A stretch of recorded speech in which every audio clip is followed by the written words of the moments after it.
Welcome to The Good, the Bad, and the Sequel. This is the movie podcast where we're talking sequels, and we do it in two parts. The first, an interview with an actor, someone involved that made the film worth watching. And the second, a discussion of the sequel, what they got right, what they got wrong, and how it could have been better. I really hope you enjoyed 2 weeks ago the amazing interview with George Hardy, the nicest dentist actor in the entire world. He was so genuine, and hearing some of the behind-the-scenes stories of the making of this week's sequel, that is just it's the best worst movie. Is it a sequel? I don't think so. It's not a sequel. Well, it is a sequel, but not really. But we'll get into it. But before we take a little trip to Nilbog, I have to introduce you to my partner in the sequel watching journey, Jamie Riccardi. Jamie, how you doing? I'm doing great, Doug. It's great to be back. And I feel like I was trolled for this movie. I feel like this movie is like the original Catfish. Because I don't know anything about the first movie, Troll. This is called Troll 2, correct? Yes. But there's no trolls. There is no trolls. Okay. I just want to make sure I watched the same movie because so would you put this in the same category as like Friday the 13th Part 5 because Jason's not even in that movie? No, because you have okay. So I was thinking about this the other day. This is like going to see Jaws, but seeing a movie about a grizzly bear, right? Well, no, this was just 1975, and you walked into the wrong theater because Grizzly was out at the same time. Well, I mean, this movie's called Trolls, but it's about goblins. Why not call it Goblins? Because then that's not a sequel, baby. Yeah, but then again, and I have this question, what's the difference between a troll and a goblin? That is a good one. You know what? I always think of Harry Potter. In Harry Potter, there's no trolls in Harry Potter, but goblins like coins. These things. No, there is a troll. There is a troll, right? The troll that walks into the bathroom, that huge monster. Wasn't that a troll? Oh, you're talking about in Harry Potter? Yeah. Oh, yeah. You're right. Yeah. Okay. I would say the average person has no clue what a troll or a goblin, what's the difference, right? So if they called these things trolls, I don't think anyone would know. But what if you spell troll backwards? You can't. So you're telling me they changed the name because of the name, because they couldn't spell it backwards. They're like, you know what? It's not going to work. We have to go with goblin. Okay. All right. I can't wait to get into that one. Jamie, this is the first time ever. They sent me this from Nilbog. Should I drink this? You know what? Drink it at your own risk. I'm already growing. So we got to get into this movie, but there's some parts of this movie when I start talking about them, it's going to click like what the real movie is about, which you kind of, I guess, can tell, but really cool.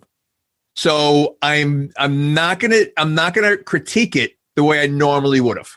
Meaning, obviously it's a bad movie, but I went into it knowing it's a bad movie, so I'm gonna critique it as a movie. Good. Well, that's what you should do. Well, that's what I'm gonna do. But again, like we talked about, I'm trying to think of what other movie. I guess you really don't put any movie into this realm. Well, I think the original Samurai Cop was a movie that everybody went for. But the sequel, they're trying to recapture the gold. So with this movie, all these people were going for it. Like George said it, like they had it. The director was Italian, even though in the credits, it's an American name. It's not Italian. They went to the script word by word. So that's why there's a lot of weird phrases that are used in this movie. Well, okay. So when you say go for it, you mean like they acted their hearts out kind of thing? Yeah, this is like their big shot. All of them. This is like their first big thing. All right. So there's definitely a lot of bad actors in this movie. But one person in this movie, to me, drove me nuts, was the absolute worst actress in the movie. However, she was going for Academy Gold. Like she was going for, and I mean, like she acted, but she wasn't that good. She was. I hope it's not.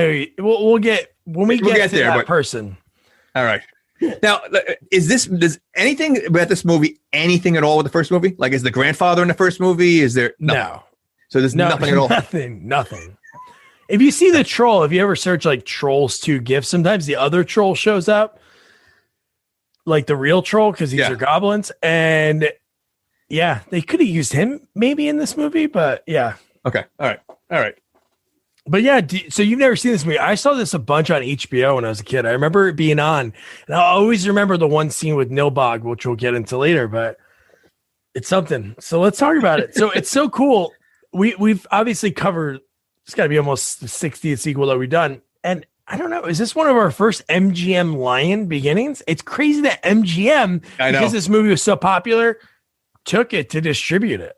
It is crazy. And, I'm as I'm watching, I'm like, all right, this looks like it was made in 1982, but it was made in 1990, right? Like it wasn't.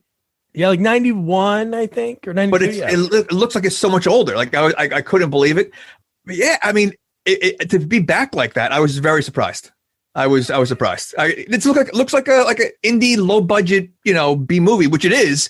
But to be backed by a big company like that, they know it's the best worst movie. They want to be attached to that, that lion roar. So did they know that going into it already? Like, was that the plan, or was it like already a good? Like they thought they had something here, and then all of a sudden. Oh, I think everybody goes out to make a good movie. Like, I think it's like I just mentioned, like Samurai Cop 2. When you try to recapture it, you could tell there's trying. But with this, you see each scene, they're going for it. The lines are written bad. They're written in Italian and translated to English. And you see people at least trying. So that's what I love about it. Like, everyone in this movie is like really going for it. But if you put better dialogue, maybe it could have been better. But some of the lines, you're just like, why would they say that? I have a bunch of them written down, but we start the movie off. It's, a grandpa telling a fairy tale to their grandkid. Wait. First of all, he's not telling a fairy tale. He's telling a horror story. Before the kid goes to sleep. I mean, again, another trope that we see in every movie now we've been watching. Parents and adults are horrible role models for the kids in the movies. They are. The kid's going to sleep, and he's getting a heart. The kid's crying and scared right before he goes to sleep. What kind of story is that? Well, maybe it's even scarier that the grandpa's dead. So this is like The Sixth Sense, but we know in the beginning that happened. Yeah. That definitely gave me a little surprise when that happened. I was a little surprised at that one. That was a good little twist. Oh, it was an M. Night Shyamalan. M. Night Shyamalan saw this movie. He's like, ooh, a twist, but too early. Wait, that was your accent? Ooh, a twist. Well, he doesn't really have an accent. He doesn't, but that's all right. That was my impersonation of the way Robot Chicken does. Ooh, a twist. So in the beginning of the movie, it just reminded me of like a guy that was auditioning for like a Peter Pan, and he was lost in the forest. Because, wow, to see all those trolls right off the jump, it was something. There was like, it really just jumped right. I didn't realize what was going on, and it jumped right into the movie. I'm like, there's nothing. There's like no credits. There's no title. They just started talking, and trolls chasing Robin Hood. Like, I was thinking like Princess Bride kind of thing, and like it was just jumped right into the movie, like no hesitation. Did you notice in Joshua's room that it seemed like whoever the set decorator was, which I don't even know if they really had one, they just went to the local sports store and just got every pennant of teams. I understand if you're a baseball fan, you have all baseball teams, but there was a Dale Strawberry on the wall. Later in the movie, we see like a Dwight Gooden poster. We see a Reds, the Cardinals. It's probably the director's son's bedroom. It's not, they probably, I don't think they went out. Well, so let's talk about this. So the director, like I said, him and his wife are from Italy. The wife wrote it, and the house, if you notice, the house is in really bad shape. Like when they filmed the movie, they went back to it in the Best Worst Movie documentary, and it is so bad now. But then you could see the ceilings are all jacked up. Oh my God. Well, I have so many questions about that house swap anyway. So, I don't know. Yeah. No, we'll get to that. Yeah. Okay. What? No, it almost reminds me of Eddie Murphy and like the the farm swap when they used to take kids from the city and put them on the farm and like saying but you trade cars and houses. Like I've never heard of that before. It can't be real. Like, that can't be weird. Yeah, that can't be weird. Well, I mean, considering what they are. All right. It's just, I love the way. So back to the trolls or the goblins running. The way they run was hysterical. It's almost like they dancing and running at the same time. Like now are they children actors in there? Are they little? Well, there's some are little people. Some you notice are bigger, so like hunched over people. But yeah, they shot like all those scenes mostly within like a few days, like most of all of them. But no, they are definitely funny. And again, the director's name is Drake Floyd, and it's not that. It's not that at all. Wait, you're telling you don't think Drake Floyd is a big Italian name in Italy? I don't think so. Who's the Godfather? Drake Floyd. Ow. So then some random girl in the story that he's telling finds Peter Pan and she starts feeding him this green yogurt. And I love Joshua, who has some of the best lines, and he was a big part of that documentary. I bet it was a goblin in disguise. Love it. Wait, the girl with the fake freckles all over her face? Oh, that was bad. Why does she have freckles? So stupid. Like, yeah, I know. It was so dumb. Was that Credence, who we'll talk about in a little bit? Was that Credence Young? Was that what that was supposed to be? You know what? I didn't freckles, but no, I don't think it was Credence. Credence is probably like 5,000 years old. I don't think she was ever young. She was only a day over 4,942. So the thing that there's so much to this, but so he eats the green yogurt, then he starts bleeding chlorophyll. He just starts bleeding it. So goblins are like one with nature. Is that what it is? Like, because there's a lot of nature in this movie. Yeah, let me just get this out of the way for people that are listening. So the guy's wife, the director Drake Floyd, I should know his real name, but his wife wrote this movie because all of her friends were becoming vegetarians and she hated them. So she wrote this story. Goblins are the vegetarians. If you notice in this movie, everything has to do with vegetables. And there's lines in this movie when they talk about meat. People are spitting, almost vomiting. So that is the underlying theme of this entire movie. So this movie is made out of spite. This is propaganda. This is anti-vegan vegetarian propaganda. That is amazing. That's amazing. She even says it in the documentary. She's like, and I hated them. I mean, there's a lot of things you can do if you hate someone for what they like, but make a movie. I mean, it's probably a lot easier things you could have done. Yeah, make a sign. Don't hang out with them anymore. No, I'm going to go to Utah and shoot a movie. And spend money, like a decent amount of money. That's correct. But you know what? Now looking at the movie with all the vegetables and everything else, it makes sense. It's pretty amazing. So you talked about it before, like the house swap. We'll get into like when we see the other family that the Waits swap houses with. But what does Michael do for a living that he can just stop working for a month? A month. And I guess the kids don't have school. Was it a summer? I don't even know if it was summertime. I would guess it was a summer. It seemed pretty hot. All right, so yeah, a month. Yeah. Well, I mean, they didn't live in a big house either. I mean, it's That's what I mean. So they should be working. They need to work. Yeah, it's true. It makes more sense if they were like in a mansion. They're like, honey, but he does say so and so is going to take over my clients for the next month. So maybe they let George be a dentist. Where does this take place? Is it in the United States? Is it take place it's filmed in Utah? Okay, no, but I mean, in the movie, if you think about it, I think they kind of set it LA-ish, even though the house looks like it's nothing in LA, like the Waits' house, because he said, yeah, it's a big city, and there's a bunch of stuff around. There's a lot of things to do, so maybe it's that. I was thinking it was like another country. They always take like a month holiday. They call it a holiday, so I was thinking maybe that, but. Oh, yeah. Well, exactly what you just said, because this is an Italian movie. Right. Translated to English. Yeah. That's probably why they did it. So then we meet Holly, who Honestly, super cute. And Yep. she has to recite some god awful lines, and she again owns it. Okay, well, first of all, let's get back to Holly. So when we see her, first of all, one of the biggest special effects I think that we've had in this whole movie is sweat. There's tons of sweat throughout the whole movie. Now, she's working out. I should say working out. She's doing bench press, right? In her bedroom with a belt and maybe about 100 reps. All she did was bench press the entire time, and she's dripping wet, sweating.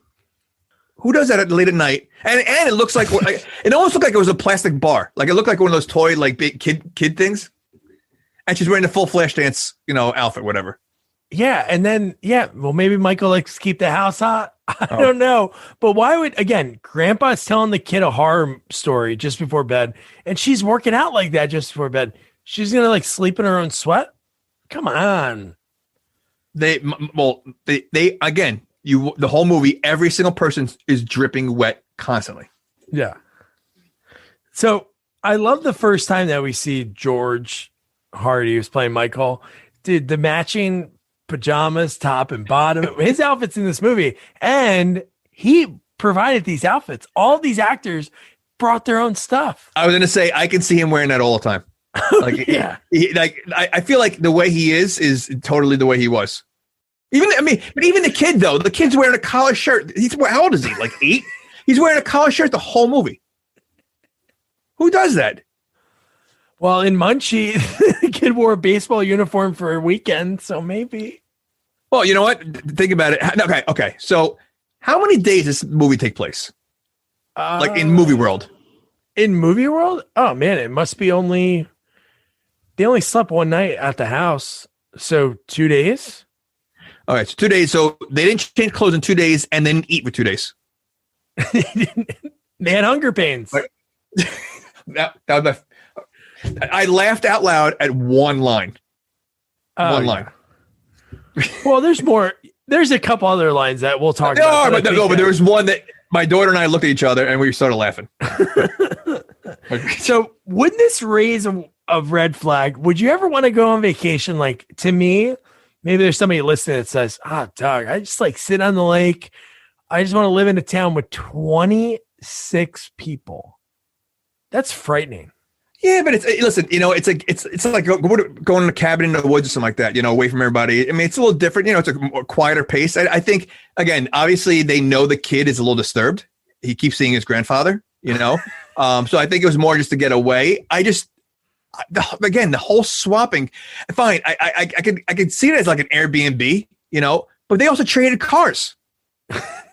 Like, what was the point of that? Like, I don't you have your own car. Why do you got to trade cars? No, they didn't trade cars, didn't they? Yes. No. They told the Astro van.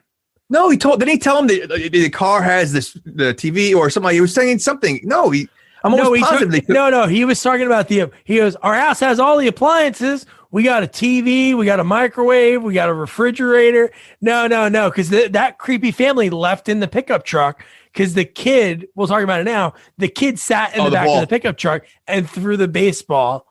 But yeah, no. So we'll get to we'll get there in a second. I don't know why I thought they traded cars. All right, that changes the whole movie now. Yeah. So I loved when they were talking about hey, Margot was like, oh, Josh is seeing Grandpa Seth again. He goes, oh, it's okay. I had a imaginary friend as a kid. He goes, yeah, but your imaginary friend wasn't your dead grandpa. Yeah, that was kind of weird. I mean, but they obviously they know the kid has issues, but they seem nonchalant about it. Yeah, and it's weird too. And I feel like I was going to ask you about this because I don't know if you picked up on this. So when she's talking to Joshua in his room and says, "You got to stop talking to your grandpa. It upsets your father," and I swear. They said something like he's his dad or something like that. But it's the mom's dad. Yes. Yeah. Okay. I noticed that too. Yeah. I think they screwed that one up. Yeah. I was like, oh my God, dude, that made no sense. I felt like the mom was creepy the whole movie though. I feel like she was. Oh, she was really I don't know. Just she seemed like she could have been a troll. or goblin. I know. Yeah. No. Yeah. So then we get Holly's boyfriend, Elliot, sneaks in. Well, first the friends all peep in the wrong. That's total 80s strobe. I love that. Trying to sneak in the window, but they go to the wrong window. They scare Joshua. He freaks out. You mean the fact that there's 4 of them on a ladder, like looking in a window? and really, not for nothing, the 4 biggest tools ever. Oh, dude, totally. And the fact that Holly must get a weird vibe. She really likes this guy. And then she really hates this guy. Really hates. Because the first thing she says is like, oh, you brought them? You didn't bring your friends, did you? And then they're at the window. And she's like, you know what, Elliot? I'm not into group sex. And I'm like, whoa, this escalated. Well, first of all, she's not into any of that at all. Like, I mean, right? She's been waiting. But like, yeah, it just bizarre. Like his relationship with his friends is extremely bizarre. You have this super cute girl here, and he'd rather hang out with his guys all the time. Yeah. It's so bizarre, the fact that he has to bring his friends. Like when she basically is like, my dad hates you. He catches you. Oh no. What does he say? I have to release. He says something like sexual like that. And she's like, if my dad catches you in here, he's going to rip off your tiny little nuts and chew and eat them. And I'm like, that's something that he said before. Yeah, I know. Well, the fact that she goes, my dad hates you. And then 2 seconds later, she's like, yeah, I'm going to tell you, Dad, you're coming with us for a month on vacation. Yeah. I'm leaving the next day. You're going to come with us for a month. And it's such the fact that the next morning he doesn't show up at all. And his buddies, how old are they? 17, 18 years old? Yeah, they had to be. And they have a Winnebago. And how did they pass them up? Because they didn't show up. They left an hour and a half because they waited an hour and a half, yet they were ahead of them when they got there. Yes. Okay. No, that made absolutely no sense. And I'll mention this now. The fact that the whole time in this movie, I thought the Winnebago broke down and they just forgot to add the scene. Why didn't it move? Why didn't they ever drive? Why were they running miles to get to town every time? Well, there's a lot of questions. I mean, there's a lot of questions. Yeah. I mean, there's a lot. And how about like George yelling? Michael is yelling at the daughter about the boyfriend. She's like, if you would have waited another few minutes. And it was already He waited an hour and a half. Yeah. And then how about the mom? Again, she is a little weird. She's a little crazy. She's like, Joshua, sing that song that I like. I would like first of all, he was already, did he have the dream already? No, he has it afterwards. Okay. Yeah. So, cause she was having the nurse breakdown by the boyfriend. So she wanted to come. So yeah, my favorite song, sing that song you sing. What is it? Row, row, row your boat? Row, row, row your boat. Yeah. I'm thinking it's like some like obscure song this kid sings and it's. Well, I was thinking they chose that song because there was no licensing and they didn't have to pay for it. That'd be my guess. I don't think they could sing like a hit song. Of all the songs, you can't make up a song. Like of all the songs, row, row, row your boat. That song I like. That mom has some really weird taste in music. She's like, what was their wedding song? London Bridge is Falling Down? Like, seriously. Oh, shit, man. That doesn't make any sense. And how dumb are Elliot's buddies that he goes, so you're telling me, bro, that in this town in Nilbog, there's all these girls? Yeah, there's all these girls free and unattached. And they're like, yeah. None of them look like they've ever even talked to a girl before. No. Like, and even when they had the opportunity, they look like they could, So, yeah, I mean, these guys, I don't know. Again, these 4 kids dropped everything. Did they know they were going away on vacation? No. So they dropped everything to go away for a month also. And how far away was this? Did they ever say how far of a drive it was? It seemed like, they're probably in the car for a while, but it can't be, okay, but even so though, like for a month, you're going to go away again. You just drop everything. So here's a huge burning question that I have to ask.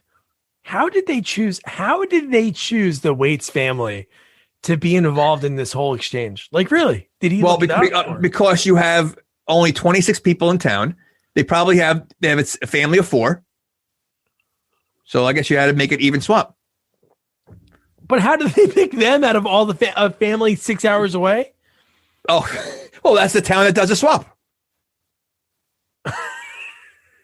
You think every town does a swap like that? No, I don't think any town does a swap. I was just trying to think of like how they chose the Waits family. Like, was it because of Grandpa Seth knowing? Did he know too much, or we saw the whole town in the barn, and there didn't seem that the only children were the Waits. So I think that was the only option. Oh, but by the way, the entire town, they do look like goblins without the costumes. I know, especially the sheriff. Yes. So then we have Joshua, like you mentioned, he has the nightmare in the car. Everybody turns on it. One thing I really do like about like the directing and the camera work is every time they do this really weird camera angle where they get almost too close, and it really is freaky. There's a scene later in the movie when they get really close when all the people in the town are like hovering over them, and it looks so good. Here, when they're like turning and looking at him, and then they all turn into goblins. I think the kid did a very good job. You know, he's a young kid. First of all, I didn't realize how young he was. Like when he was being read the story, I'm like, this kid seems a little too old to be scared of a horror story. But when you see him outside with his family, he's tiny. He's a small kid. So I think he does a good job. I mean, of fear and everything. I think he did a very good job for what it was. He was probably the best actor in the movie, besides the goblin behind me. No, and then one thing that's sad, his name's Michael Stevenson. He was so disappointed because they didn't obviously get it released in the movie theater, so he got the VHS for Christmas, and he was like so excited for like this is his big break, and he watched it, and he was like, "Oh my god!" They probably none of them saw it before it came out. It's not like they had a screening or probably sent him copies or anything. It was just like a huge surprise. Could you imagine like he's I'm sure he's married kids now. Like the first time he shows his children like this movie. They're probably like, it's like when I got excited to show my son an Atari game and he looked at me, he was like, Dad, really? Like, can you imagine like the kids, what the movies they see today? And then they say, Dad, look at this movie. And they see him in this. They're probably like so embarrassed, you know, because they're stupid kids. You know, what do they know? Or they look at IMDb and they see it's the best, worst. Like it's so hard to make the best. It's just as hard. It's like in a horse race. It's just as hard to really come in last than to come in first. Like, to be the best, worst movie, it's impossible. It's so crazy. So let's. I want to break that down for a second. So how can you be the best of the worst? Because if you're the worst, you can't be best. You're the best worst. You're the best loser. But you're the worst. If you're the worst person in the world, you can't be the best worst person because now you're not the worst. Like, how does that work? It works. Okay. It just works. So yeah, so when the goblin dream's happening, Joshua's in the back seat and he's like turning into a tree. And in the back seat is leaves, green blood coming. And one thing that was cool, George told me that not many people kept things. And Josh, like even as a little kid, like felt like, hey, I should keep this. So he has all that stuff, like still to this day, which is cool. You think he has like in a shrine, like in his house, like hell yeah, I would. Oh, that's awesome. Yeah, dude, that one's so cool.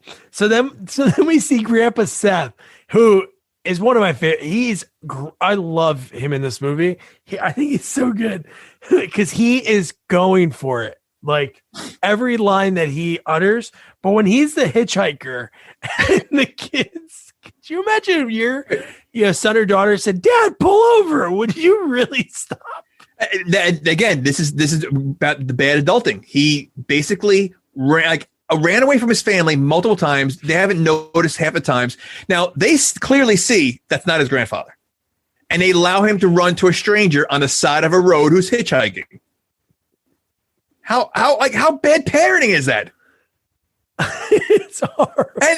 And he was there for a while. It wasn't like he was there for 2 seconds. And then they finally backed up. It was like he was talking to him because then he said, "This is a bad place, little one. It even gives me the creeps." It's so stupid. And then I love it's a homeless guy, and he like looks sort of like him, but he's like pretty angry. But the fact that Grandpa Seth is able to do this magic, he's I wish we knew more about his backstory. How did Grandpa die? Did they explain that? No, they don't. But that would have been good. How about a prequel? Well, explain how he died. Why does he know so much about goblins? How does he have all these powers? I mean, he's a big part of this movie. We know nothing about Grandpa. I know they should have done just a little exposition. Maybe if the goblin people said something, he says a little bit, but it's nothing like that really does anything for the audience. Unless maybe it's all the kid and it's all in his mind, like Fight Club. It is. And he's not. I mean, the Grandpa is never there at all. It's just the kid's talking to himself and doing everything himself. That would be great. Want to shop Walmart Black Friday deals first? Walmart Plus members get early access to our hottest deals. Join now and get 50% off a 1-year annual membership. Shop Black Friday deals first with Walmart Plus. See terms at walmartplus.com. So then they get to Nilbog. They pull up. Well, first they see the Winnebago pulled over, and Holly flips off the boyfriend when he's like waving for them. But when they pull up and they're like, where is everyone? And again, it seems like it's like 2 o'clock, just timing wise, because they said they were leaving first thing in the morning. Yep. It's a farming community. They're all sleeping by this time. It looked like it was in the middle of the day. And like that would freak me out. No one was there. Yeah. Yeah. And then we dive into the other family. Like if you went to a house, again, first of all, you're a little creepy and a little weird and a little off. If you're okay with swapping homes with someone, like somebody, first thing they're going to do, medicine cabinet, go through your drawers like that. That's all I think about. 100%. And you have these people that are just staring. Yeah, but you know what, though? The family seems so clueless. I mean, again, there's so many times in this movie that they've come across creepy situations and they act so clueless, like he's so oblivious to what's going on. Yeah. So, so I think like they were so excited when they walked in that house. I thought it was the most beautiful house in the world and all this they're so clueless. So like the kid's the only one that wasn't clueless. No, he was. Grandpa Seth trained him to know like what to look for. But the fact that when the family leaves, and the kid throws the baseball and says, "Eat before we eat you." Amazing. And what's with the color green? Just what is like? Is it just the chlorophyll? Yeah, that's exactly what it is. It looks like almost like the green when you bake, when you buy the stuff to squeeze on, because the green stuff on the corn, it's not even wiped on the corn. It looks like toothpaste on the corn. The fondant looks like fondant. That green, yeah. And wouldn't it be creepy enough? Again, you're doing this exchange. You're already like kind of weird. Like the Waits family, like you said, they're kind of clueless. I don't know how I feel if somebody left me a feast. Who knows how long it's been sitting there? Yes. But again, they drove a couple hours. They haven't eaten, so they're hungry. But they don't notice there's a lot of green. Again, like everything is green. The drinks, the food, the insides of the food. Like, I mean, it's like that doesn't act. It's like to me, I would think like, oh, maybe it's rotten. Green. It's rotten. Yeah. No, they seem very hungry throughout the whole movie. Well, they are. If you really think about it, they don't really eat. Well, okay, so let's go. So you're swapping houses. I don't think you're swapping food either. I think if you're swapping houses, you're going to go to the supermarket yourself. You're going to bring your own food. You're going to eat their food. Like that seems weird too now. Yeah, wouldn't you? Yeah, like I wouldn't trust any open containers. No, we would have brought our own groceries with us. It's like going to a shore house. You bring your own stuff. Come on. Yeah. Maybe they never went on vacation before. That's why they go for 4 weeks, because they haven't gone. Kids, I want to make up for the last 15 years of your life. We haven't done much at all. God, I love that. So then Grandpa Seth is at the window and he's telling Joshua about the food. And he's like, don't let them eat that. Eat it. Do whatever you must. Okay. So first of all, what do you say? You have, what do you say? You have 5 minutes? You have 30 seconds. And then Grandpa Seth shows a power that he has. He makes everyone freeze. Okay. Which, by the way, they struggled so bad freezing. They did a great job. Oh, they did a great job, but they all struggled. You could see the shaking of, But, okay, so he gave him 30 seconds, which turned out to be about 10 minutes of him deciding what he was going to do. And out of everything he could have done, like basically just knock a table over or throw. He decides to piss on it. That's his answer. Like that was his answer. That's the only thing he could come up with. Like, wouldn't you smack the food on the floor? You had 30 seconds. There's plenty of time to ruin everything. Yeah, wouldn't you just wouldn't you grab all of it, throw it out, run outside, toss it, and then be like, oh my God, it disappeared. Yeah, right. No, peeing on it. That was his answer. Now, did they see him pee on it or they tasted the pee? Oh, they might. No, they definitely saw it because they George utters the line, which we'll get into. But again, this goes to the writer hating vegetarians. So she's like, I'll have little boy pee on it. Like the fact that he stood up on the table and you saw him start to go down with the zipper. Oh, and again, so he peed in front of his family. How weird is that? Like, so that makes it even worse. It is weird, but it saved them.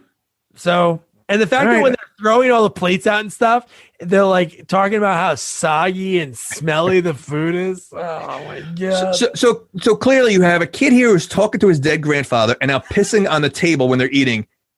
I don't think a 4-week vacation is what this kid needs. You know, if I'm his parents. You know, like he needs 4 weeks somewhere, like a padded room. yeah, he does. But how the parents they ignore it. They just the best part's coming up. The line I like. Yeah. So let's talk about it. So when he picks him up and he's like taking the kid upstairs, and I love the fact that the creepy family that lived there before put signs on the doors with the kids' names. Yeah, that's what they do when you do swap house. Swap house. Swap house coming this fall. ABC hosted by Tom Arnold. I guess Tom Arnold could do that, right? He's probably swapped houses with people. Yeah, he looks like he swapped houses. Swapped wives, houses. What? But what line was it that got you? When he takes his belt off.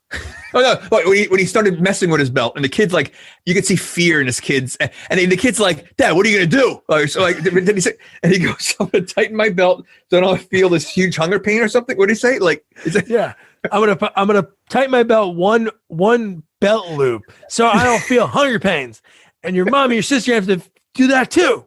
I like when he says, and you can't piss on hospitality when he's going to each door, and then he knocks the door open and throws the kid on the bed. Oh my God. But literally, they made it look like he was going to whip that kid so hard with that belt, and the kid's feared. So I was dying when he said that.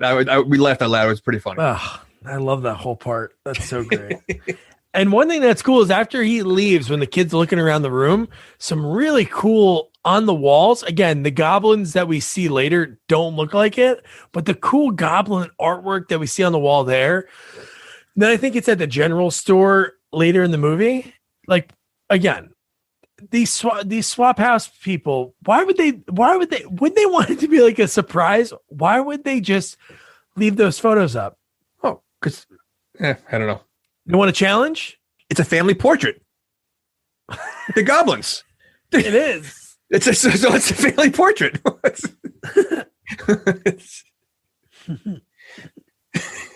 So then we get Arnold. Oh. So we get cut to the window back. This scene is so when Arnold goes outside to smoke the butt, he sees this blonde girl that's clearly running like in distress.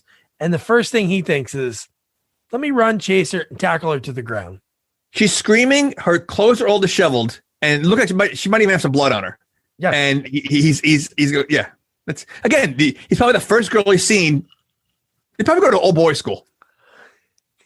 It seems that way, or he really believes his friend that much that these women are free and unattached. And hey, if you see him, grab them. And then she talked about, oh, you're human. And he goes, I'm very human. Want to see? What does that mean? Like, what do you think he was planning? Penis. Oh, okay. All right. Take it right out. But I do love, man, I love the fact when Arnold sees the goblins and she's like, they're over there. And how tough he is to them. Not phased one bit. No, he was like, what are these things? Or something like that. Like he said something so stupid, like you have these monsters that are staring at you, a bunch of them, holding weapons. I mean, looking like that. And he's like, what are these guys? Like not phased at all. And then he acts all tough. And then after he yells at him, he walks away like he's like, yeah, I just told him my business. He almost says like, not like you stay out, but he's like, you guys don't leave, you guys leave her alone. And you see the one just like, he's like, he like looks and then he just pulls the spear, throws it. And it's like, spear. It was like a tree trunk. It was like a skinny tree trunk that he threw at him. I love that.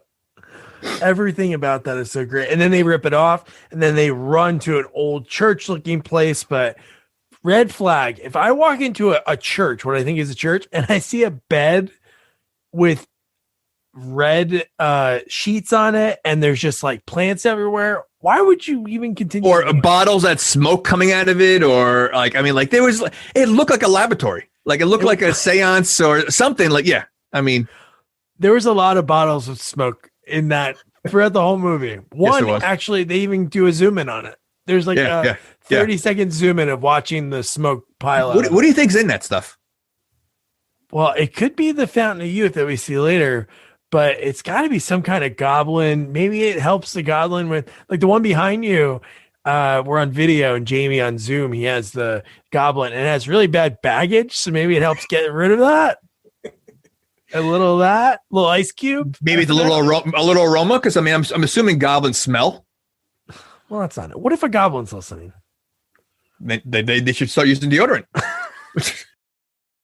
I mean, you know, I feel like Old Spice would jump at a goblin commercial or goblin centric. Listen, they have caveman commercials. Why can't you have a goblin commercial?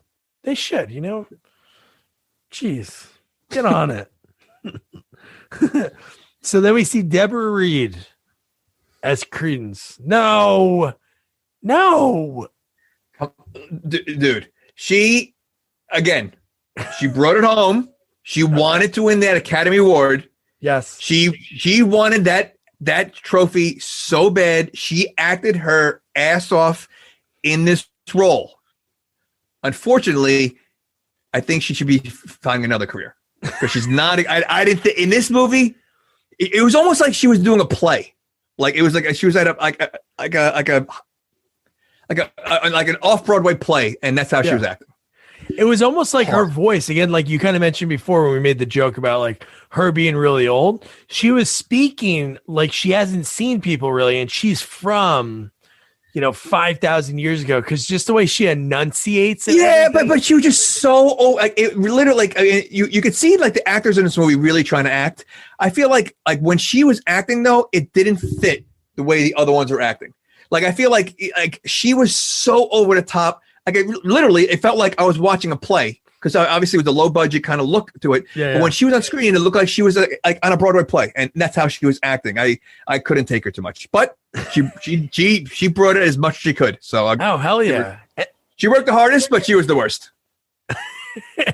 So the fact that you're getting chased by goblins, one throws a spear at you. You go into this creepy church with the first thing that you accept, like a drink that is foaming over, and she says it is filled with all the vegetal properties on earth. See, vegetables everywhere. It's just like mocking people that eat vegetables. Well, again, it's another woman. He hasn't seen women, so he's again he hasn't seen women in probably forever. And now he's seen two right away. He's done. Well, again, this Credence version I'm not a fan of, but later. Yeah, I mean, based on her hygiene, I wouldn't really do much with anything she gives me. Oh, I know her cracked. Oh, the makeup again. Obviously it's a low budget, but for what it is, for the time period, like I think the goblins look the way should it be a burlap sack, but I think they look decent for what their budget is. I don't know what it was, but it was 21 days. They were eating like stale pizza. The tree, when he turned into the tree, that was pretty good. That was cool. I think that was cool. The guy, I mean, listen, the masks and the goblin, I mean. Oh, I don't think it was great, but I'm saying for what it was, it like fit with the movie. I think it could have been like a lot worse. And her makeup looked so it grossed me out, like around her lips. Yeah. Oh yeah, it was so chapped and like, ugh. Yeah, hot stuff. But in the other version of her, I rolled the dice. But I love that after they both drink it, why can't I move? Arnold can't move. The girl's like crawling up the stairs, and she turns it to Jello. Jello. Yeah. You know what though? I'd rather the Jello than what he turned into. Because I mean, would you assume once you turn to Jello, do you still feel anything at that point? No. Now, I have a question about him. So he turns into a tree, right? We're not there yet. Yeah. But how does he get in the pot? I guess she pots him off. They cut that scene. Oh, okay. All right. I don't know if the pot grew also from the potion. But it was crazy that I remember that not traumatized me, but as a kid, I remember seeing him in that tree with everything on his mouth. Like I saw this movie like I was 7 years old, probably 8 years old. I remember just being so freaked out at that whole part. You know what? If you're watching it like at that age, at the time it comes out, it can be extremely creepy. Again, that's what makes it better watching it now. When you're like, oh my gosh, like it's just so ridiculous. But it's for that time. I mean, I think he looked pretty good. Like the thing sticking out of him, that was pretty good. Oh hell yeah! And I love his line. They're eating her, and then they're going to be eating me. Oh my god! Classic. And then here's my favorite joke of the movie is coming up. When Holly's working out, another workout montage when she does the eyes. Is that a workout? Is that part of a workout? Well, I wouldn't say it's working out. It's like a dance workout that they basically just said like, do whatever. It was filler. They needed filler. And she's wearing a Garfield Aries like astrological sign shirt, and she's just like dancing like whatever. And maybe they told her like, hey, we'll just leave the best ones in. They left them all in. Every single one. But when she's dancing and Grandpa Seth's head comes in the mirror and says, Joshua, and she like freaks out. Dude, the next part, you laughed, I hope, right? Which part? So when Grandpa Seth, when Joshua goes, Holly, don't worry, I'll switch. Yeah. Also, I'm not afraid. Yeah. Right? The kid's been afraid the entire movie. Is that what you're talking about? Yeah, well, no, I'm not saying that's the funny joke. No, he did that so he could talk to Grandpa. But when Grandpa goes, when Josh was like, Grandpa, you went to the wrong room. And he goes, sorry, I still have to learn the layout of this house. So great. I love it, man. It's just so, Well, Grandpa's definitely a peeper, though. I mean, he's constantly peeping in mirrors, windows, doors. He's definitely a peeper. He's Jason Voorhees. Yeah, but this is the line that changed it for me. Like we talked about earlier, it seemed like Michael was Grandpa Seth's son. But here's when he goes, "Don't worry about your dad." I always thought he was a good for nothing, and I'm like, wait, right. They forgot about earlier in the movie when they made it seem the opposite. Yeah, I agree. Now, okay, so again, Grandpa's telling the kid horror stories, and now he's telling his grandson that his father's a good for nothing. So, I mean, as much as a hero Grandpa is, he's kind of a douche. No, he definitely is. He is. And like, to me, I don't even think the father's been that bad.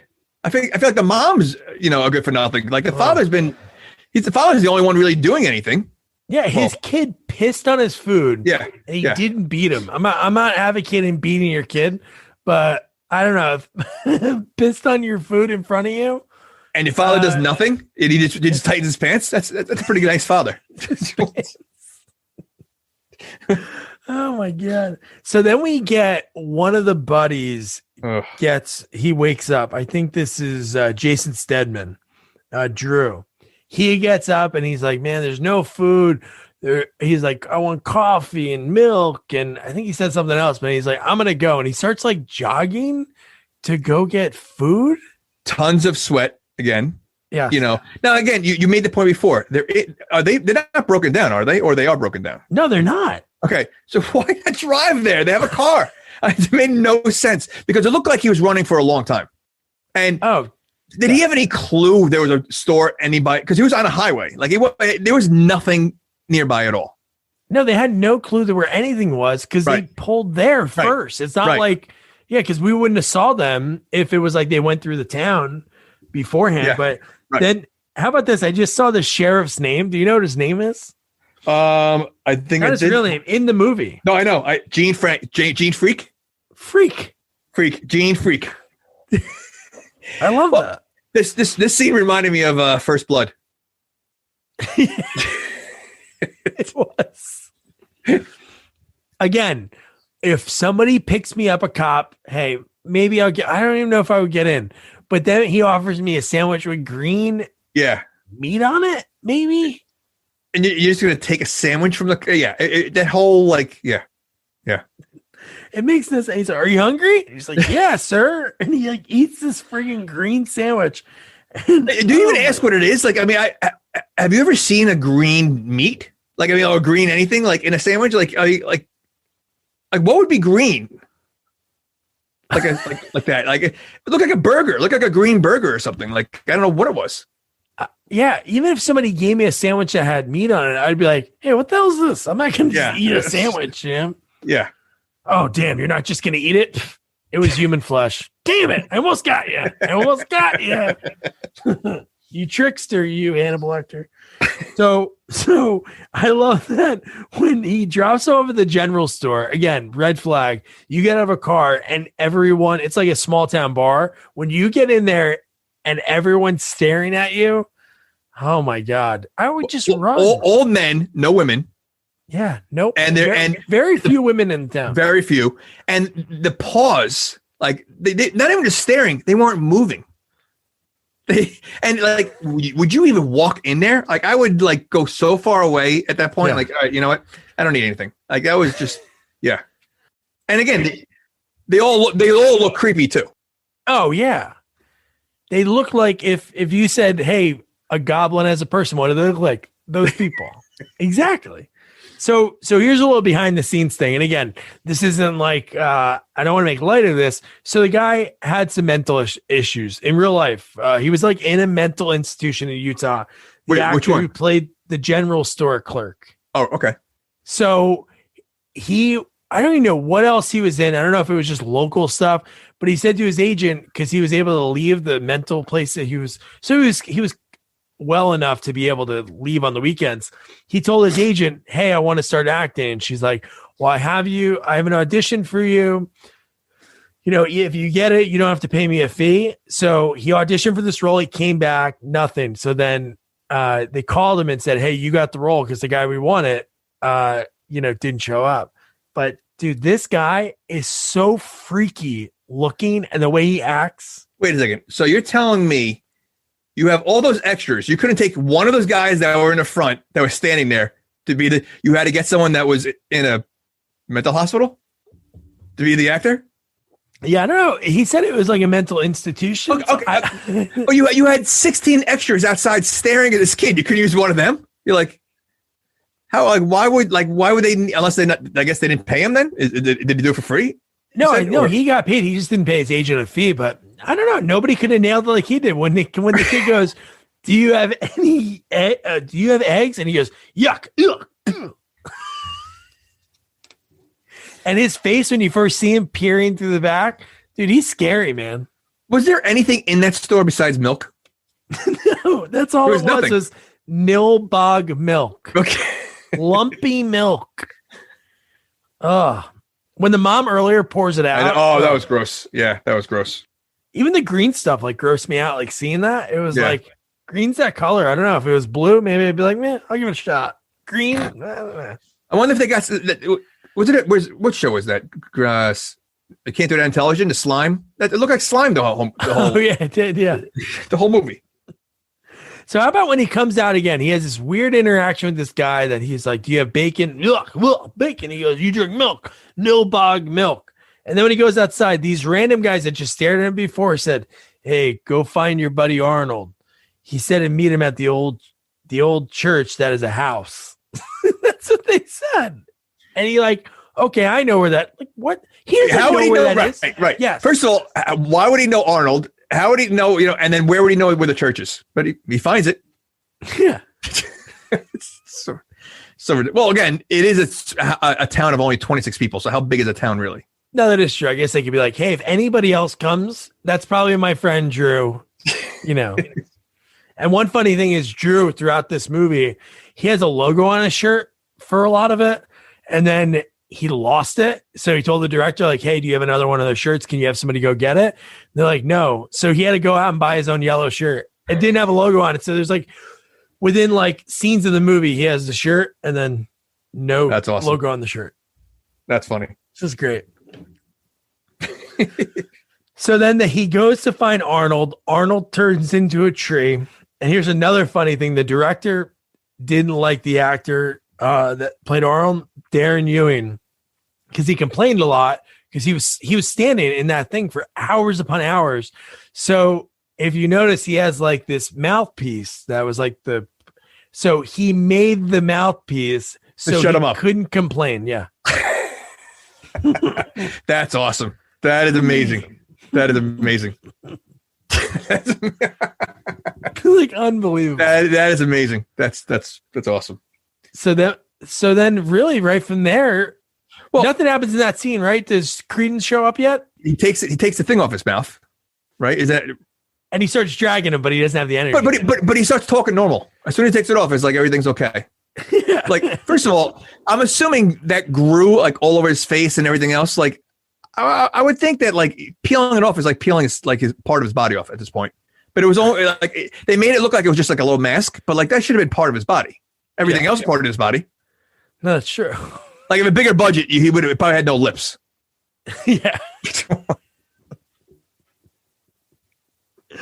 And then the next scene is when we find out everything about it. But again, if like while you're watching it, like when I mentioned before that the whole like underlying theme in this movie, like there's so much of it, like you might almost get it. But the fact that when they're looking for food and like no places are open, it's Michael and Joshua, and Michael just somehow like, where was that vegetable book? Just sitting on this chair? Sitting on the vegetable book looked like it was like a book you would read to like a kindergartner. Like it was like one of like little side, and he just happened to fall asleep right there. Once again, leaves the kid alone again in a strange town. Again, bad parenting. And listen, this kid's afraid of everything, but he does a lot of exploring. He's not. I mean, like that's why I think I really feel like the grandfather wasn't real. I think the kid was all in his head, and he had an alter ego kind of thing. Well, the family sees Grandpa Seth at the end of the movie. I don't know, but no, I understand what you're saying. I actually thought at one point I was going to say, because I haven't seen the ending in years. I remember a lot of the movie. I was like, what if Grandpa Seth really isn't dead? And he's like real. And he's just like really just somehow like hiding. Like when the mom comes in the beginning of the movie, he like hides behind the chair. And we see that at the end, in a flashback. But so why does he fall asleep? Is he tired, or is there something within the words of the vegetable book that makes him tired? Well, he hasn't eaten in a day. That is true. And it's built. And I'm assuming they also haven't drank any water because everything's green. So they haven't eaten or drank at least a day so far. Maybe his belt is too tight. And it's super hot there. It is. So, you add all that together, you're going to be a little tired. Yes. And I love that he has a skateboard there, and he just happens to look in the side mirror, and he sees that Nilbog is goblin spelled backwards. And then he just skates away, and he's going, like you said, exploring. Wait, by the way, another twist. Nilbog. I didn't know that. What? That's goblin spelled backwards? Did you know that when you first saw the movie? Oh, no. That's why that scene was so cool, and I always remember that when he's like... That's what I'm saying. It's like this movie has, they had some creativity in some areas. I mean, like, so like that, the grandfather being dead, you didn't realize it. Now Nilbog, that was pretty creative, so I give them credit for that. So that's why they had these goblins, because we were going to call the town Lort. Well, Nilbog sounds much better. Yeah. Okay. You want to have a town with a double L. It's not like it's llama. There's no llama town. Like, actually, no, there probably is a town with a double L. So then Credence comes over. She wants to bring dessert. She actually tells Arnold and Drew, like, oh, I'm going to bring our new neighbors the thing. And she brings over dessert that says, I think, welcome in like green letters. But walks right in. Like, doesn't knock, doesn't, and the mom doesn't seem phased. Like, she's startled, and then she's like, okay, like nothing. I have a theory that the mom ate or drank the milk or something early in this movie. And you think she's like kind of hypnotized kind of thing? Like, I think so, because there's a scene, we'll get into a scene later, that she's like totally not the way she is earlier in the movie. So I feel like she already like changed a little bit. But I don't know how I'd feel as a parent if some male, female, goblin person looked at my daughter and says, appetizing. Well, maybe the mom is a goblin and killed the father. And that's why he knows so much about this. Maybe Grandpa Seth's, holy crap, maybe his wife was a goblin. See? And the kid is a goblin. Whoa. See? There's a connection. That's something. That is something. So then we cut back to Josh. This kid is so badass, 8 or 9 years old. That age, I'm picking boogers. This kid's like going into warehouses and he sees like a town meeting going on.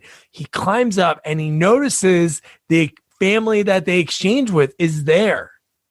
How big is that hole in the floor that he's looking through?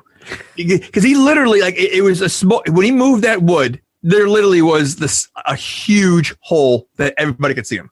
Like, they'd be like, hey, what's that kid doing up there? Yeah, he wasn't trying to be discreet at all. I mean, he acted like he was trying to be discreet, but he really wasn't. Yeah. Did the pastor look like anyone to you? Ted DiBiase?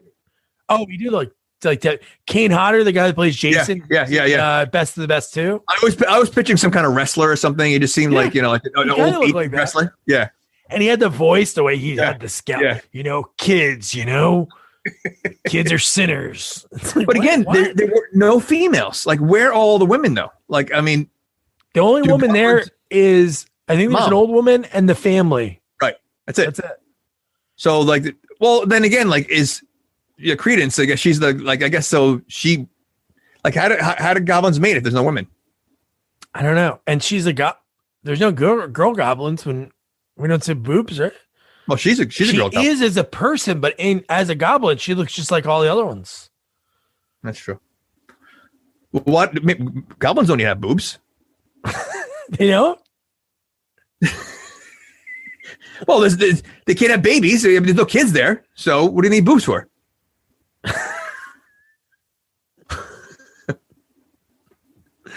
Oh my God. unless the goblin behind me is a kid, because he looks a little different than the other ones. He could be. Maybe when you're a kid, I don't know. Like that one, look at the eyes on that one. One really big, one really tiny. Yeah. It looks like nipples. Whoa. So how about now that I told you about like the whole underlying theme of this movie, how about when the pastor, I don't even know if he really was a pastor, I called him that, but he kept talking about like all like, they eat all smelly kinds of meat, sausages, yuck, smoked carcasses, yuck, beef. And it even says, and they have smelly bladders and stinky excrement. And I'm like, oh my God, like they didn't even try to hide it anymore. It's like in your face, vegetarians suck. But but again, without knowing what you said, I had no clue what was going on. Like, I'm like, why are they so against all this stuff? Like, I couldn't figure it out. Obviously it's funny now, but it made it, and especially the end of the movie. Now I get it even more. But it didn't make. Like, I wish there was a way that they explained it a little bit more, because I had no clue the fascination with it. It was just so weird. And like you said, like the hole in the floor again, it was huge, but. How low is that ceiling? Because when Josh knocks his skateboard over and it falls, within seconds, that made me jump a little bit. The guy's hand is covering Josh's face. And they take him and they're like, dude, okay, this is like not cool, man. It's not cool. It's definitely not cool. And then they're trying to force him to eat ice cream. But, and then again, here comes bad parenting majorly. Now, he walks in as they're trying to force feed this ice cream to him, right? The father. Yeah. He's surrounded by how many adults in a creepy barn or whatever, and the father's okay with that?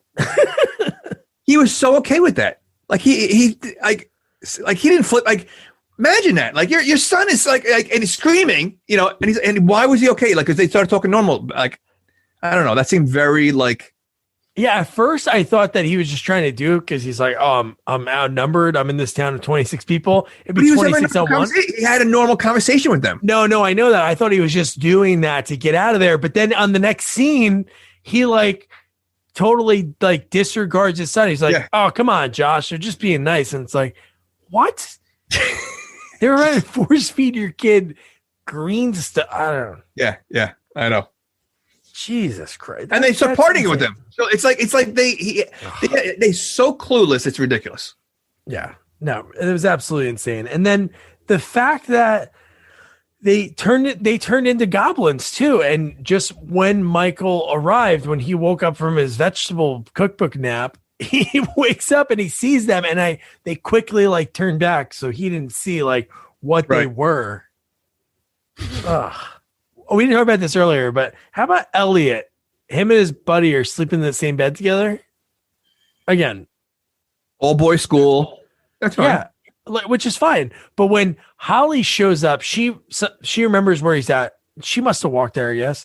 She walks there, knocks on it, and when he comes out, he was just almost like when you interrupt someone in the middle of something. He's like, "Hey, what's going on?" And he's like buttoning his shirt, and she's again lays it on the line. She's cute. She's young. Hey, I want you, but you got to leave your friends. And he's like, what do you mean? She punches him. Yeah, it's strange. It's a strange relationship he has with his friends that, like I said, you know, and she's obviously very aggressive, but she still sticks around with him, which makes no sense. If they had sex before, then I'd be like, okay, the guy's hung like a horse. But they haven't even done anything unless maybe he's a trust. All right. He's a private school kid, trust fund. Maybe his dad works at, I don't know, maybe Microsoft or some big company. So she's like, you know what? I'm in it to win it. But other than that, the guy has no qualities. His parents none. hate him. None whatsoever. Yeah. It's a bizarre relationship. It's bizarre. Yeah. So what another question, again, I don't know much about goblins. So if there's a goblin expert listening, you know, check us out at Sequels Only on Twitter and let us know this. But what do clovers have to do with goblins? Because throughout the movie, they zoom in on all these people. They have these little marks. Do clovers have a lot of chlorophyll? Well, of course they do. Well, okay, so all plants do. All right, and are goblins Irish? They didn't seem drunk during the movie. Oh, they've been drinking the whole movie, the green stuff. And it's green, Irish green. So maybe they're Irish. Maybe it's a luck thing. Maybe. So is a leprechaun a goblin? I was going to say that. So now you have. So is there a difference between hobbits, leprechauns, goblins, and trolls? Well, I'd say hobbits look pretty normal. They look normal. Like people. Their feet look like they're like massive. Everything else is normal. They're the size of a goblin. Or some was gummy, and the guy behind you totally different. Okay, so hobbits are out of the question. So it's now trolls, leprechauns. Yeah, but leprechauns are different too. Yeah, no, they are. You're right. I don't know, but I want to say it might be maybe goblins are from Ireland. Maybe there's a lot of green. There's clovers. Yeah, I just thought it was so weird that they showed that earlier on that one family. They zoomed in, but they didn't mention it until like later. And I think Joshua or Grandpa Seth says that. And then I noticed on each person, especially the pastor, has it like on his cheek, and I'm like, is that going to be something? Is there going to be something later? Yeah, you know what? We never discussed that. What's with the mark on their face? Why do they all have the same like scarring? That's the clover. I don't know what it is. Yeah, it's weird. Like they didn't no explanation on that whatsoever, unless. That's how you spot a goblin? Probably, maybe that's what makes them human. But when they put that on there, they turn human and they take it off. They spin like Clark Kent in the phone booth. Do you know if that's all they did? They just like peeled it. That's like, it. He turns to a goblin. That's it. Amazing. So then we have, so Michael shows up. and he makes sure to give Elliot a piece of his mind. And then again, they were like, choose you have to choose. And then he goes, I choose you, Holly, and then tells his buddy, like, hey, I'm out, leaves his friend who he just bunked up next to. And Michael is like fine with it after he just like said, like, hey, you made us late. I don't really like you. And then, all right, let's go. How about the fact that their two friends have been missing for how long now? They haven't even thought about him one bit. I know. Again, they've been gone for a long time.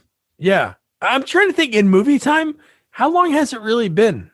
That's what I'm saying. Like, it had to be, I think you might be right. It might be a weekend, like maybe 2 days. It had to be at least 2 days because it was nighttime. Oh, but you know what? Arnold was lost right away. He didn't make it through that first night because the first night in the morning was when Drew wakes up. Right. And I think they even mentioned Arnold, and then he goes for the run. So it was probably 2 days. It was probably especially Arnold. Arnold's been gone for 24 hours. That's what I mean. There has been no talk about either one of them since they left. And the other one just went to get milk. Went to the store. Yeah. God damn. Jesus. So then we get Credence shows back up to go. She catches Drew trying to drag out Arnold, and then she uses a chainsaw to grind up and chop up Arnold to feed to Drew. But he was laughing. I know. Why was he laughing when she was doing that? Like, I mean, she said you'll feel a little tickle. So when you're telling me when you're cutting down trees, like it's like fun for them? Because he was literally laughing. Like, I would think like screaming would come out, but he was giggling. It was more of a giggle than a laugh. If a tree falls, shut up, tree. Maybe they do that to make the woodsman, the axeman, feel bad. He's like, man, Teddy, I can't keep chopping this tree down. It's just darn cute. Keep doing it. I thought that was so funny just now. But the fact that he drank his own buddy without even knowing, That was weird. Yeah. So here's the part that I was talking about earlier that I was alluding to, like that Diana was already like something, because when they show up at the house, all the cars are in, they walk in, and the mom sounds piss drunk. Yes. So maybe it is Irish, the goblins. She was like, oh, Michael, look at what they've done for us. She, I think you're right. She seemed like she's been in kind of a trance-like state the entire movie. Yeah. So you might be right. I wonder if the end of the movie is really the beginning of the movie kind of thing. Well, no, she wouldn't be around if that happened. You're gone forever. Yeah. I guess they don't really, it's not like vampires. It's not like they turn people into goblins. So goblins don't have to be invited in? Well, we'll get to that because there is that line that's kind of weird. Right. And if he repeated it back to her and said, oh, yeah, you can come in, then I would have thought that. But that was weird when she said that. It was just like. Because then again, later in the movie, they don't go in. They wait outside. Oh, I know that. Oh, okay. So, that made no sense. Yeah. But yeah, just the bad parenting. Like, again, all this stuff happened. These people just took, Joshua. And Joshua's like, these people, Grandpa, they're goblins. And he's like, you know what, Joshua? I'm sick and tired of you. You go to your room. They're trying to show us some, I think he even says like hospitality again. So how embarrassing is that, though? You send them upstairs in front of everybody. These are the people that were surrounding him, making him feel comfortable, and you're throwing them upstairs? Like yeah. Bad parenting. But then we get Grandpa Seth. He's back, and he's better than ever.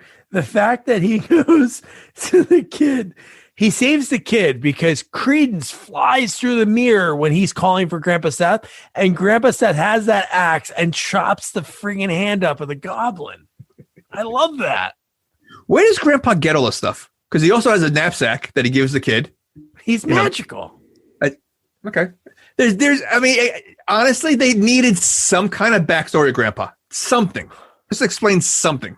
He's like Felix the cat. Like, really, he has everything appear in seconds. Okay, so if he can chop her arm off, what does he need to keep leaning on the grandson for? Why doesn't he just take care of business himself? Maybe he can only do so much. Okay. Maybe he can only battle Credence. Maybe Credence is his ex. Something should have been added. Or maybe that's his mom. There should have been something. No, I agree. But he's able to be everywhere and do everything. Why doesn't he just do it himself? Yeah. They could have thrown exposition like, I can only battle her, Joshua, but you can battle the guy. Like, if they would have just thrown that out there, so then we're not as the audience thinking that. But I love how he looks Paul Bunyan-ish. Yes, Paul Bunyan was an old man, and when he's standing there with the axe on his shoulder and the goblin's blood's everywhere. But dude, when he looks at the kid and says the line, "We must move quickly to put out the fire," and what fire, Grandpa? The fire that we're gonna make with this, and he shows the kid a mop. Like, where did he get that? He's like Green Lantern. He can make anything he wants when he wants, and it's just there's way too much power in this Grandpa. There's too much. It's amazing. It really is. Honestly, a movie about Grandpa would be key. Like, if they were to make a third one, it had to be about Grandpa, and that would be to me, that would be a watchable movie. Oh, hell yeah. His story he's so great in this movie. And the fact, again, this kid's 8, 9 years old. Yeah. He gives the Molotov cocktail to the grandson. And right at that point, the pastor guy comes out and grabs it. You're like, dude, is this pastor going to kill this kid? I thought he was going to light it and throw it at Grandpa. And oh my God. So this is where the pastor does sort of say a line. All he says was I'm going to send you back to the gates of, to hell. No, that would have been great if he mentioned a line again, some exposition, you again, or, you've come back, or some stupid kind of, maybe it was his family was one that escaped when he was a kid. Again, based on what you were saying, I don't think the writer, the director and writer really cared much about that. They just wanted to focus on the vegetables. The anti-vegetarian. Yeah, I don't think they cared about some of the loopholes. I just think they just wanted this. She was so mad and made a spiteful movie that she didn't care about anything else. Because honestly, that's the biggest loophole is the grandfather. I mean, there's no explanation why he knows so much. That would have made. I think could have made a difference in the movie of just explaining a little bit more. Yeah, and he's by far just so great. And the fact that, again, the magic that he had, so this pastor's trying to cast him to hell, and then Grandpa uses this magic and makes this lightning bolt that looks like a lightning bolt on a piece of paper appear and just start the guy on fire. It was unbelievable. That was awesome. I did like the burnt flesh goblin. The burnt flesh goblin looked awesome. And one funny thing from the documentary is they made in the documentary, they go to the house and they redo a few of the scenes, and they redo that one, just George running out and grabbing the fire extinguisher. And he goes to the director. He goes, but how the hell would I know the fire extinguisher's there? Because if you notice, it's tucked away from, so he wouldn't know if it's there. So it was silly, but I love that their face was, they look down at it. They're like, what is that? And they're like, he was one of us. And I'm like, whoa, it's happening. So fire melts the skin off to turn you into a goblin? So is it one fat? It's what is it? A human suit? Yeah, I think it is. It's like Hellraiser. It's like that thing in Hellraiser. They just zip it up and. Hell yeah. No, it's just it's that. And maybe he just pulls off the 4-leaf clover. So really, it wasn't the fire that was all over him. The fire hit the patch. That's and then they when they surround the family, again, right at that point, and they are not moving. It's really for the slow walk back, and they all converge together, they all hug each other. Meanwhile, they totally forgot about the kid because he's still upstairs. So they're not even thinking about that at all. Well, no, he's outside. He was outside with Grandpa. Oh, but he's separated from them. He wasn't. He wasn't. So they're not even thinking about they're all together except the kid. Yeah. How about call him over? So then we cut to Credence, where somehow she makes the sun go down. How does that happen? Oh, she's the Goblin Queen. The Goblin Queen. That's a hell of a title. Well, Goblin Mother? She's something. No, she's the Goblin. I like that. No, I think she's they call her mother later in the movie. Yeah. Right? So I think so. And then they say mother of the god or some weird line. But this whole scene coming up, I don't understand. It doesn't. I don't understand. It really makes no sense at all. Like it was almost like I don't even know like what's the purpose. Like it really like was there anything in the documentary about it? No, there was nothing about the documentary. All George said he didn't know what was happening with the corn on the cob, like what could have been happening in there. But dude, she is in the scene. This is the only thing. Like I asked him like if people kept things from the movie. Like he didn't keep the vegetable book, but a bunch of fans mailed him it, which is cool. Deborah kept her this outfit, like this corset. And dude, how was that the same person from earlier in the movie? I know it's makeup and the way people are dressed, but Vava Voom. Okay. I need to address this. So she comes in there, and I get it. The kid has never seen a girl before, and she walks in there, and the way she looks and everything else. But I'll tell you right now, if I'm that kid, and I see her pull out a thing of corn on the cob, I'm not thinking we're eating it. Wait, I have to stop you. Before even that, you can be the horniest kid in the world, but if I'm watching TV and the TV cuts off and then I see the footage of what seems to be outside of my Winnebago in 1992, I don't think I'm going to answer the door for anyone. Again, she's smoking hot. But again, maybe that could be a track. I don't know. I'm more okay with that. And you're pulling out that big corn on the cob while I'm like laying down kind of like in a bad way. I'm thinking this is not going to go well. Yeah. I'm just saying like it didn't go the direction I thought it was going to go in. But in my mind, I'm like, no way. I love when she like caressed her thigh with it, like on the camera. I'm like, is this sexy? I don't know. I was thinking about it. It was a whole weird, and then they're eating. Like, was there any? They didn't talk about the corn. It was just because it's vegetables. There was like, no. The dumbest part was it's a piece of friggin' corn. I know what corn can turn into when you dry it out and you do the process. But when she goes, "Do you like corn?" He goes, "No, I like popcorn." And then they start making out, and popcorn's everywhere. I mean, like he's choking on it. It's coming out of his mouth. Like. What was the point of that scene? Like, it had nothing to do with the movie at all. And he didn't die. He was alive at the very end, which if he died, maybe it made sense. But again, the corn on the cob, popcorn everywhere. The corn was still intact. They should at least had somebody with a knife, like cut it all down. So it was all gone. No, perfect piece of corn. It just made it was just a weird scene. Like, just made no sense. And then he wakes up with popcorn, spitting popcorn out. And that's it. That was the whole scene. Like, I don't know. It was just so bizarre. I wrote this sex scene makes the one in Showgirls look good.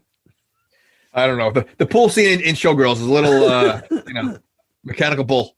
God, that was so great. So that whole part, then we cut back to the family. They're surrounded in the house and they think, hey, you know what? Let's go in. And again, great line, just the Italian to English thing when Holly's like, why don't we have a seance so we could talk to Grandpa Seth? And he's like, oh my God, you're so smart, big sister.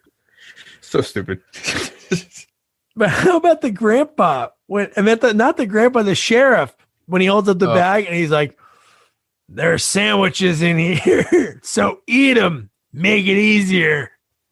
Again, like, watching this movie, not knowing the background, I'm like, what is going on? They really, in a way, I wish I knew ahead of time because it would make the movie a little bit more understandable and I guess enjoyable. Like not understanding why he had sandwiches in a car, why he had sandwiches in his bag. Like it made no sense. I'm like, what is going on? It was so bizarre. Oh my God, dude. And then later you have the guy that owns the general store. He's like, just eat the sandwiches because if not, then we're gonna have to. It was like this weird process. Then we're gonna have to strain you, and then we're gonna have to make it sit overnight, and we're hungry. And I was like, why would if somebody wanted to kill me? I don't think I'd make it easier for them. Like in The Pick of Destiny with Jack Black, when Tim Robbins can't walk, and he's like, come over here so I can stab you. It's like, why would you help the guy trying to kill you? Yeah. Oh my God. But how about Grandpa? So they get Grandpa to come back. But Grandpa goes, I'm only here for 10 minutes. It's like he had a hot date. his times are off. 30 seconds, 10 minutes. He can only do his stuff. A certain amount of time. But then they tell like, hey, this is what we got to do. And we have to destroy the magic stone that gives them power. And then just before this whole time, like you said before, why are these people afraid to go in? And then they finally I'm like, storm the castle. Then they finally do. Right. I liked, dude, that scene was cool because I don't think there were stunt people. It was just George as Michael tossing these people around. Well, it also seems that goblins are not good on staircases. Because they had trouble on every staircase. They were all falling down. Well, I'm going to guess those masks are probably not that good, so they probably couldn't see where they were going. That's probably possible. That's definitely possible. But you're right though, because first of all, they were inside for the party, so why wouldn't they just bum rush? Like I said, like why they have to wait unless they couldn't go back in until they turn to goblins again? Like that didn't make sense. I don't know. But it was funny. The music and how many were in there, and they were just chasing. I love when they got upstairs and somehow there were some in the bedroom already. Yeah, like somewhere in the house, like waiting. No, that was funny. And then this is when Grandpa Seth gives him a bag. He gives him a bag, and he goes, again, weird exposition. Hey, you can use the contents in this bag, but only when you need them. So you're saying don't use it when you don't need them. Basically what he's saying. Okay. Oh my god. And again, so Grandpa has the bag. Why does the kid need it? Because honestly, the kid did nothing that Grandpa couldn't have done himself with that bag. I don't think he could do it. Maybe that's something that he's not able to, or he's Fight Club. He's Tyler. I'm telling you, that's the only explanation. Yeah. And what's in the family? I know they were kind of like had a lot going on, but Joshua just disappeared. He teleported to the house. Right. And he's just sitting there. He's by himself. And he gets, again, the actors, he probably couldn't see the guy in the goblin suit. He was choking him pretty good for an 8-year-old kid. They grabbed him. They were grabbing him, they grabbed him aggressively. Yeah. Like, holy crap, man. I love that. And the fact that oh my God, what did you think was going to be in that bag? I thought some kind of like knife or something, like some kind of weapon. I would say if you gave me 500 choices of what would be in that bag, I could come up with 500 different things that possibly could be used to go after the goblins. The thing he pulls out would never be one of them. You weren't thinking a double-decker bologna sandwich? Again, imagine watching this. Again, not knowing anything about vegetarian, and that's the weapon of choice. I'm like, what is going on? I mean, seriously, so ridiculous. Like I said, 500 things I could come up with. A bologna sandwich would not be one of them. And just the way he was eating it, it comes right, and they start all convulsing because of this. There was I don't know if you ever heard of a movie called Leonard Part 6 with Bill Cosby. Yeah. Okay. So at the end of the movie, I think his weapon of choice was hamburger meat that he would throw at the bad guys and it would melt them. He was raw hamburger meat. And that's what it reminded me of. Like, and that movie was I think rated one of the worst movies ever made. Oh. So not the best worst movie. You know which one that is. But same concept. A bologna sandwich and hamburger meat. I love that. It's so great. And then Joshua puts his hand on like the stone because he's trying to somehow break it. The family comes and he just tells them like, come on, put your hands on it. Only the power of goodness can destroy these monsters. And then we get more lightning, more convulsing, and then boom. And then we just cut to the family pulling in their driveway. Yeah. And it's a happy ending. Or is it? Or is it? Yeah. How about the fact that you get home? So again, they were doing this exchange in their minds. They were going to do this family exchange. They come here. What kind of family would when she opens the fridge and just a bunch of before even that, Holly goes to Elliot's house and Michael again, what day is it? It's going to be he goes, I'm going to go in the office now. What? You're off for a month. What? Office, I'm going to take a nap. I'm taking a shower. had a battle with goblins, and they're acting like nothing happened. Like everything's okay now. Yeah, they're just swallowing it, and one day they're gonna crash. They don't look disheveled. They just look like they just came back on vacation. Yeah. Really, like it was like that was the best vacation we've ever had. That's what it looked like. They're like all relaxed at home now. That sounds like a John McClane vacation.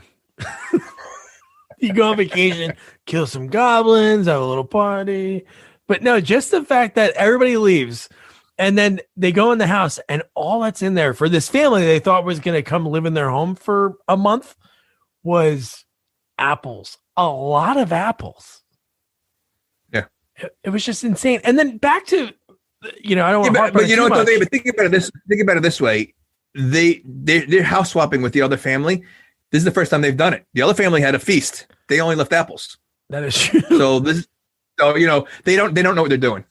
What would you do? You come out one day, you look over your neighbors, and there's like different people in the house. You'd be like, "What the hell's going on?" And they're like, "Oh, how you doing? I'm going to be living here the next month. We swapped with the Carmichaels. Yeah, we're going to be here now." I really wonder if that's a real. I mean, I've heard of going like Amish country, and you can stay at a farm, and you wake up early, you work on the farm, and all that kind of, in like Pennsylvania. But the swap houses, it's just bizarre. I mean, I'm sure it happens, I guess, but it's just weird. Yeah, no Amish is living in my house. I'm not swapping with the Amish. They'll take all my electricity. You don't need this.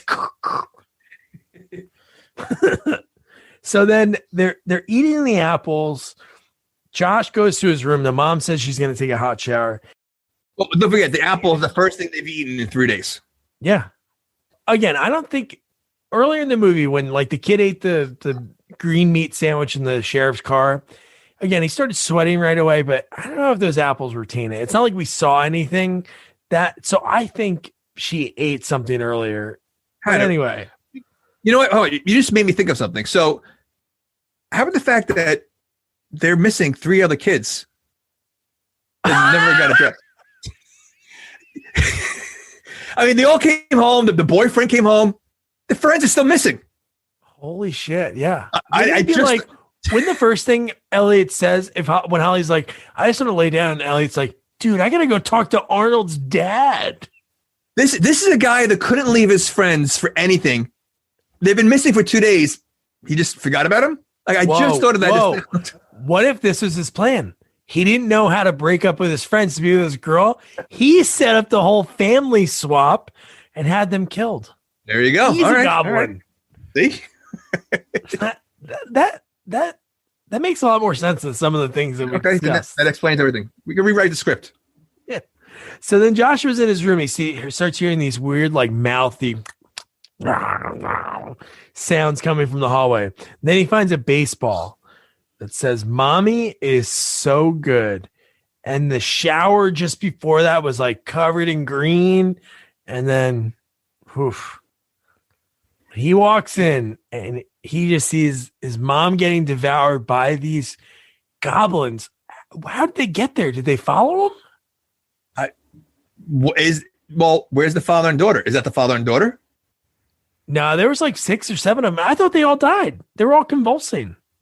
Maybe the family turned into goblins and they started eating each other. Or the goblins are faking it. They're like, okay, we're going to do this thing. When they touch that stone, let's pretend it bothers us. Go, ah! I love they planning to make a third one? Is that why they did that? Or it just ended. It just ended like that. Like it was such a So you're telling me my mom. So after all that, the goblins are going to win and eat everybody. Oh yeah. Well, do you think Joshua ran and got away? I would think so. Well, why? He's been pretty good throughout the whole movie. Yeah, but the grandfather is he only had 10 minutes. He's gone. Oh, yeah, that's true. He's on his own now. Or is he? I would love to the grandpa like, here's a Molotov cocktail, throw it in your kitchen. But I love that. So if he does get away, so now the movie basically is the kid's an orphan the rest of his life and his family just died. Okay. That's a happy ending. That's nice. Troll 3 on the run, and it's just the kid running from his like goblin family. But how about the one troll looks up and again, do you think they're going to speak? Yeah, they do. do you want some, Joshua? And then boom, end. Fun fact, that was the first scene they filmed. The last scene was the first scene? Yeah, is that bizarre? That's obviously bizarre. Go in order because based on the way they can schedule things, but still, though, of all scenes, though, yeah, I know. And that's like a simple scene. Like it doesn't have to be first. That's an easy scene to film. Unless they were like, "Hey, we're gonna try this Jello mold." They're like, "Holy shit, it held! Let's film this right now." Well, just think about Face Off. Face Off. The first scene they film in that movie is the action sequence at the end. The first scene they ever filmed. Well, I could see that only because what if someone gets hurt or something like that? You got to get the big scene out of the way. I mean, a huge scene. This is simple. Makes no sense. But maybe they only rented a house out for whatever, and they needed to get use that. Maybe. Wow. They're like, oh shit! I thought we rented it for a week, only a day. But yeah. So that was Troll 2. This is like for us, like the pinnacle of sequels, because just that is the best worst movie. So that means it's the best worst sequel ever made. So Jamie, what was it? What was your experience like watching this? Like I said, if you didn't tell me anything about the best worst movie, the documentary, and all that, I would have a hard time watching this. But knowing what I was getting into, without knowing the details, but knowing what I was getting into, it made it easier. I'm not saying it wasn't rough to watch. I'm not saying it had its moments. Again, for the time it came out, but it was it's definitely interesting knowing the history of it. And I would say, I know the next question is would you recommend it? I would say that watch it the way I did, and then watch the documentary. Because I'm going to watch the documentary because that will just add to it. I think if you're not going to watch the documentary, then don't watch the movie. I just think it's one of those movies, like we mentioned before, like there's bad movies that you watch and you're like, these people like suck and they're just mailing it in. But I appreciate like when you could tell people are like giving it them all and they're giving it their all. And again, I'm not going to lie. Like I loved Grandpa Seth's, some of his lines, the jokes, George's line, the hunger pains, you don't piss on Southern hospitality. There's just like these funny lines in this movie. And again, this is part of like, it's a cult classic. It's like cinematic history. That's something, a perfect storm happened when they filmed this movie in Utah over 3 weeks. No, listen, these kind of movies have fan bases, a lot of people love these campy, bad movies regardless. So, there's definitely a fan base. I'm not one for these kind of movies. I have a hard time watching them. Again, this one is a little different. This one, because of the history with it, I think it makes it a little easier. But like I said, if you're not into these kind of movies, you're not going to like it. But if you're into documentaries, then it's definitely worth a watch. I think it should be a combination. If you're going to watch it, you got to watch both.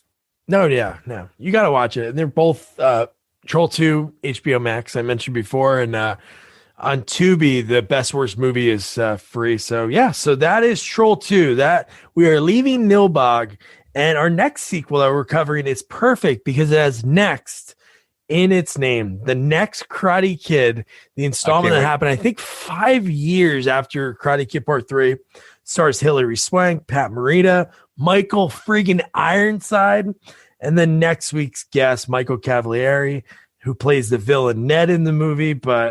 So one thing that I knew him from was the movie Showdown. That's a great movie from my childhood. It was on like UPN or Channel 11, on Saturdays, like so many times. It's free on Amazon Prime, which I definitely recommend. Next Karate Kid is free on Netflix, but Billy Blanks, Patrick Kilpatrick, who we interviewed, and that'll be out in May when we're going to do Under Siege 2. But God, just the fact that movie's a ripoff of Karate Kid.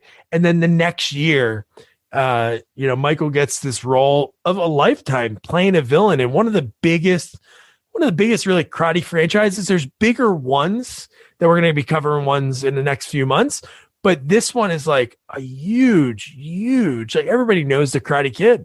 I saw this a long time ago, so I'm looking forward to watching it. And Michael, this is gonna be a good one. Oh, hell yeah. And then Michael has a movie coming out, and it's Ritornato. And I'll put all those links in the notes when I put it out, but it's really cool. It's about him going back to his family's home in Italy, and it's just like a really touching story, like documentary type filming, but cool. You're going to like him a lot. So don't forget to review, rate, share our podcast. Follow us on all social media at Sequels Only. And don't forget to check out our website, sequelsonly.com. Good night. Good night.